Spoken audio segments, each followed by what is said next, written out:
Galera, bom dia, boa tarde, boa noite. Eu não sei que hora você tá vendo esse vídeo, né? A iluminação não tá muito legal, a luz aqui, né? Mas o mais importante é o que eu tô falando aqui, certo? Hoje a gente vai falar um pouquinho sobre a filosofia medieval, né? A gente já falou sobre filosofia medieval, já falamos sobre a filosofia patrística, Santo Agostinho. Hoje a gente vai falar sobre a filosofia escolástica e o seu principal pensador, que é São Tomás de Aquino, né? Eu sempre fico confundindo São Tomás de Aquino e Santo Agostinho, mas é São Tomás de Aquino.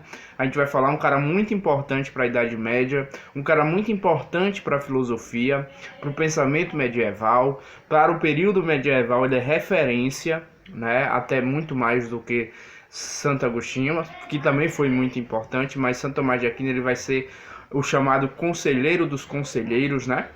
Um cara muito importante dentro da filosofia medieval.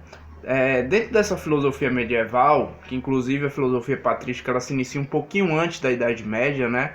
Ali no século I, século II, juntamente com a Igreja Católica, com o cristianismo em ascensão, né? Ela é uma filosofia dos apologistas, né? Que vão tentar colocar o cristianismo aí nesse contexto, né? Mas você tem aí no século VIII, já dentro realmente da Idade Média, né?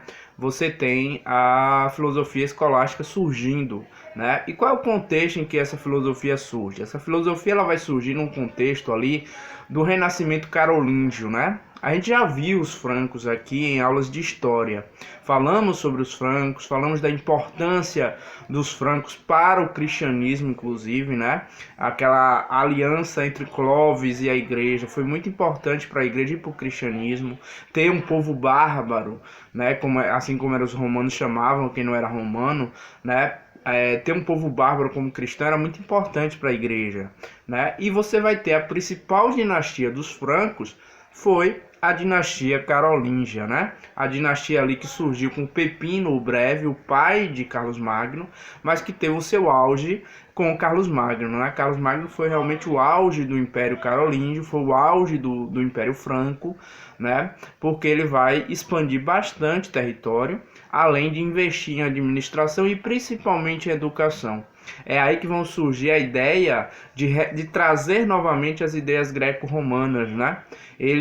O Império Carolíngio, de certa forma, se intitula como o Novo Império Romano, né? Então ele traz aquelas ideias greco-romanas para dentro do Império Carolíngio e aí se cria diversas escolas. Daí o termo escolástica, daí o nome que dá à corrente filosófica da filosofia medieval chamada de escolástica, vem justamente das escolas. E é nesse contexto que surge a filosofia escolástica ali no século VIII, né? Mas que vai ter o seu auge com São Tomás de Aquino no século XIII. O auge da filosofia escolástica é o século XIII, né? Com Santo Agostinho ou São Tomás de Aquino, eu sempre confundo, mas São Tomás de Aquino que nasce ali em 1225 e morre em 1274. Ele é o auge nesse momento.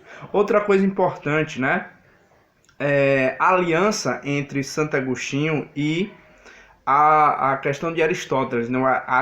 O aristotelismo cristão, né? Se a gente teve por parte de Santo Agostinho o chamado neoplatonismo, né? Que trazia as ideias de Platão como a sua base para explicar a questão, tentar conciliar razão e filosofia, né? A gente vai ver que Santo Tomás de Aquino ele vai tentar muito mais conciliar fé e razão. Inclusive, ele vai ser criticado por muitos padres por valorizar demais a razão, e aí ele vai ter uma explicação para isso, a gente vai ver mais à frente.